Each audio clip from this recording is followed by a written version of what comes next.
you stop for a second and you just look at the bigger picture and you check out for a minute and you kind of compare the ancient times to today, well, back then they had like what, demigods and gods. They were like Achilles, Hercules, Apollo, Mercury. All these were demigods.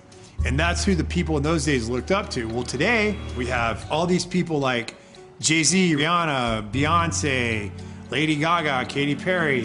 In film, we have Brad Pitt, Will Smith. We have all these big stars. And the way they prop them up and they put them up on stage is like they're gods or demigods. In this room are some of the most important TV and film executives in the world, people from every background, but they all have one thing in common. They're all terrified of Ronan Farrow. He's coming for you. He's coming for you. Look, talking of all you perverts, it was a big year.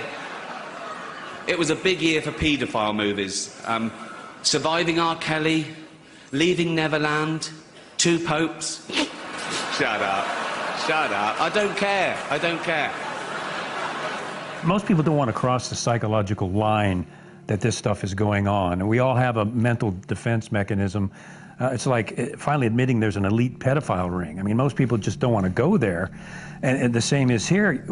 Psychologically, you lose your safety, your security, and whatever innocence you have when you realize that this stuff is really going on. And it's a chore to cross over that barrier and realize, oh my gosh, this stuff is really happening.